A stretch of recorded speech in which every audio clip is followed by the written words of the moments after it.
All right, hello and welcome to the first ever episode of Politicopia. Excuse me. So we're doing a live interview today with Mr. Thared Richfort. So, Mr. Thared, who are you in the grand scheme of game terms for the North American East server? Well, as you said, my name is Thared Richfort. I am the king of the kingdom of Kairos. Okay, and what is Kairos? Kairos it started off as an organization. We started off real small. As we grew and grew, our community just kept getting bigger and more involved with each other. And it was just time for us to do our own thing and make our own. And it was a point of slight contention in the kingdom we were in at the moment. So we decided to just strike our own path. Here we are, about 8 months later. So would you say that is pretty much what has led your family to attain your land and title? Like, is that what led you to go down that path? Was just a disagreement with your former kingdom? Honestly, more of a major incentive to that was the community itself, our community specifically. It got to the point where I started off as a baron. Me and the other leadership of the group at the time decided to upgrade the count.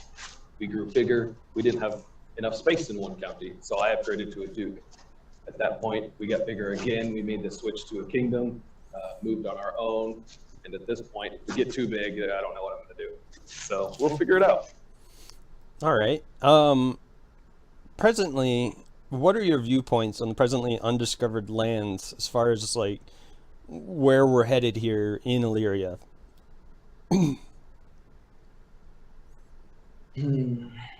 Depends on what you mean by undiscovered. Undiscovered by whom? By us as a community as a whole, like everybody that will be serving on the North American East part of the world. I'm really looking forward to it. You know, right now we really don't have an idea what's coming. I mean, we've got just to scratch the surface information that general resources are going to be there. There's going to be topography and all that. Those are to be expected, but the specific nuances, the specific details of these maps in the region, we just don't know. So I think there's a lot of anticipation behind that, not just for a political standpoint. You know, how can we make our kingdom, duchy, county, whatever, the best there is? It's also, you have to keep in mind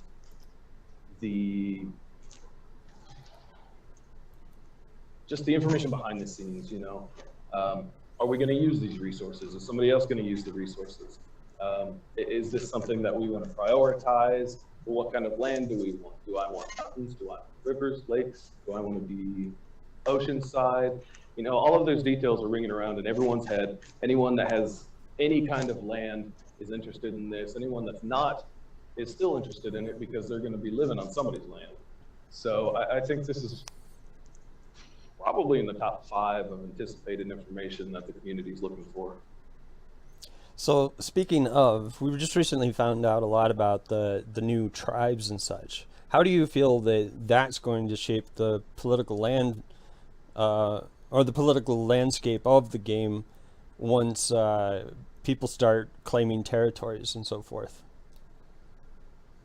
Like for example, excuse me, I'm sorry, but like for example, let's say Kingdom A really wanted to be Tribe B, but then they end up in Land C. Do you think that that might end up them attacking Land B?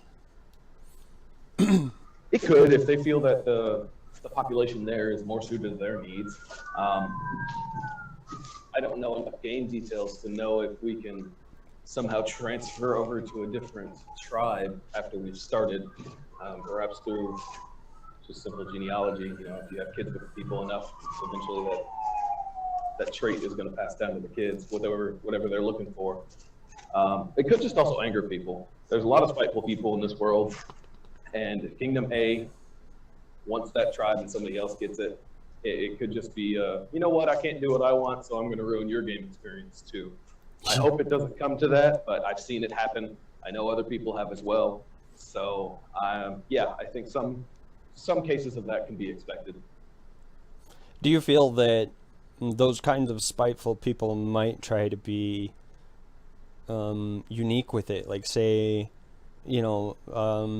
eradicating the race through like Prima Nocta, for example.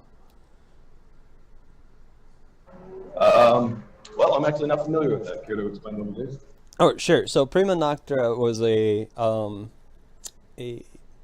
like a law that was placed when England was taking over Scotland that gave all of the nobles first rights to every marriage, every Scottish marriage. So basically, they were trying to breed out the Scottish race.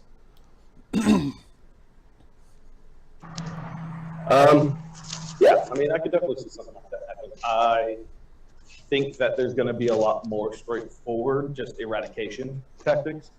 But there's a lot of people who want to get more out of games like this. There's a lot of people who are talking about complex theories that they're trying to pull off of various aspects, whether it be technological or warfare or economic. Yeah, I think we're going to see a lot of complicated plots like that. Okay. And then, so far, what have you seen as far as like the political moves from your peers? We've all heard about two specific kingdoms, but what are your opinions about the ones that haven't gotten as much press as the others?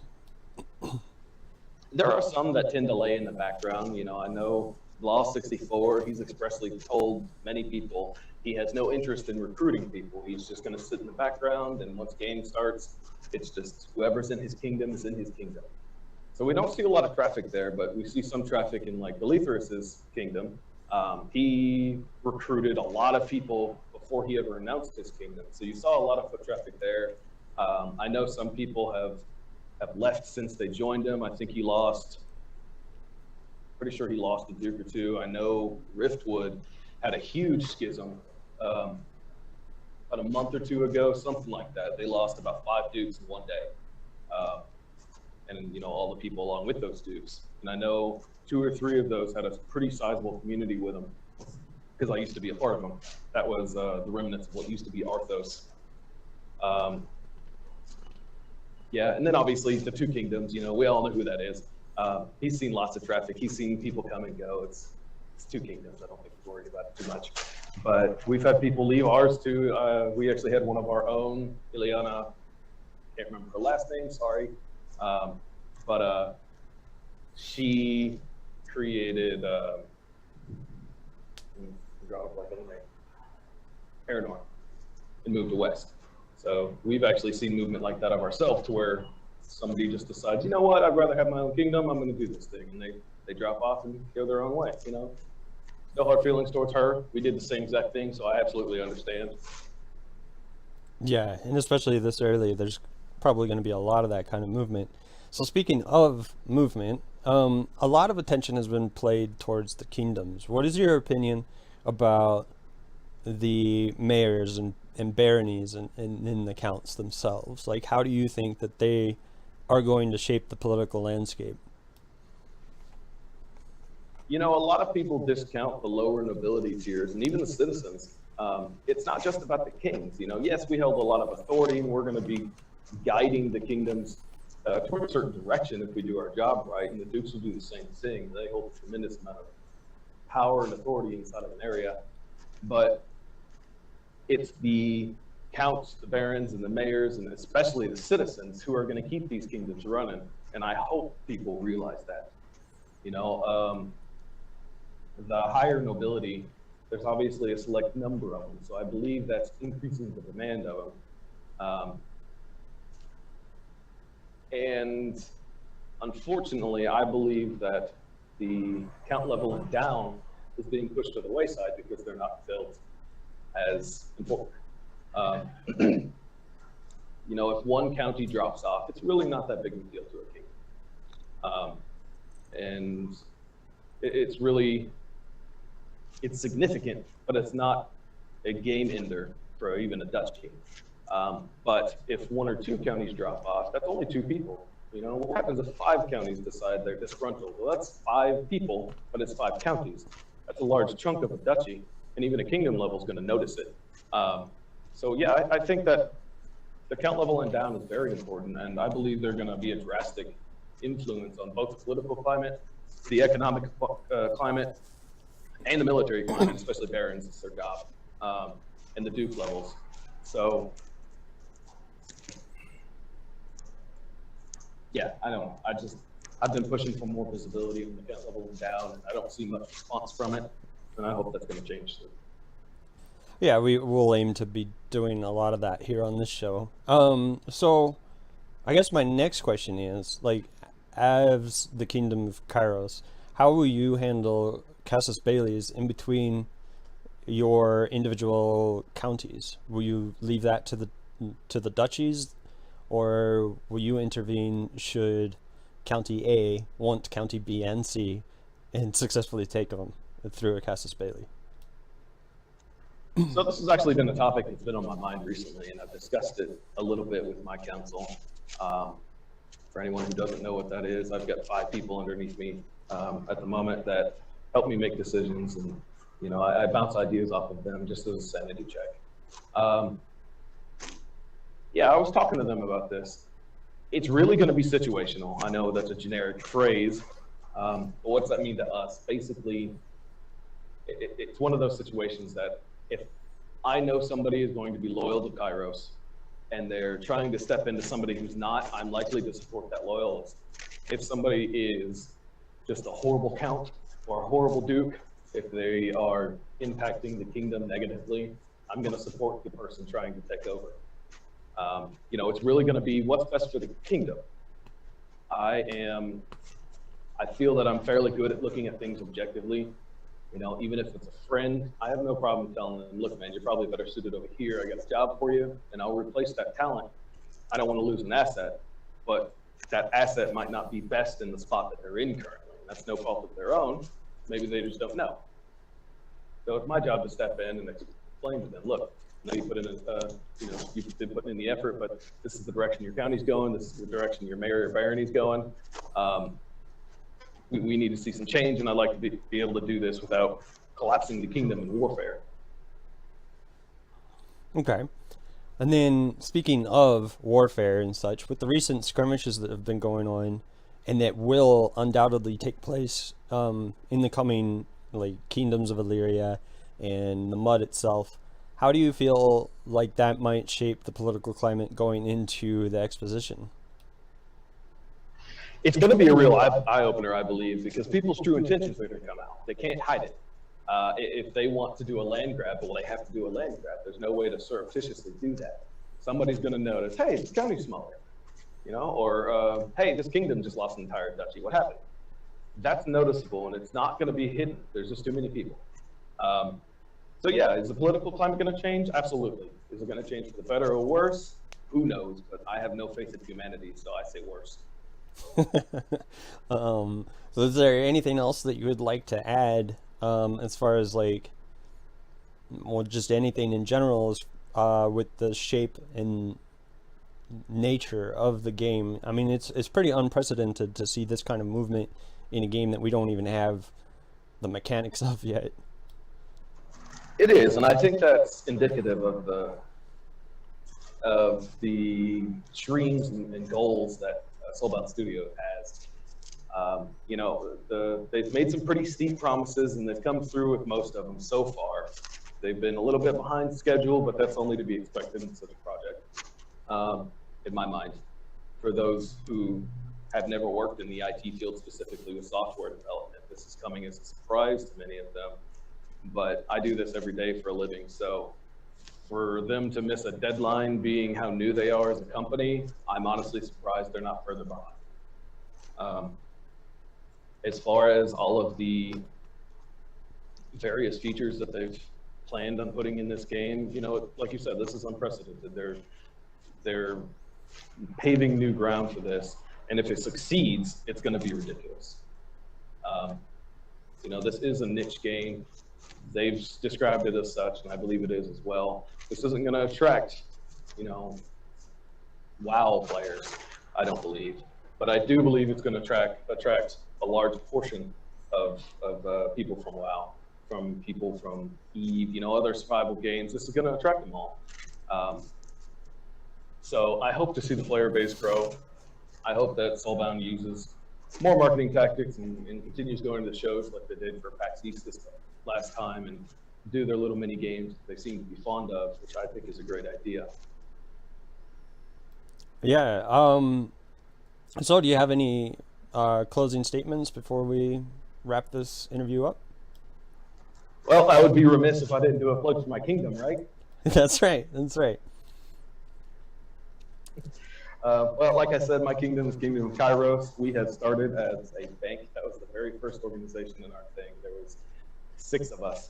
From there, we grew and we grew and we grew, as you've heard. We now are a couple hundred strong. We are a solid core group of people. Our sole focus is economics. When people hear that, they're deterred a little bit, but what you have to realize is if you're focusing on economics, you have to touch on everything else in the kingdom. You have to worry about, okay, are we ever going to go to war? Are we, what kind of troops are we going to maintain? What about trade routes? What are we trading?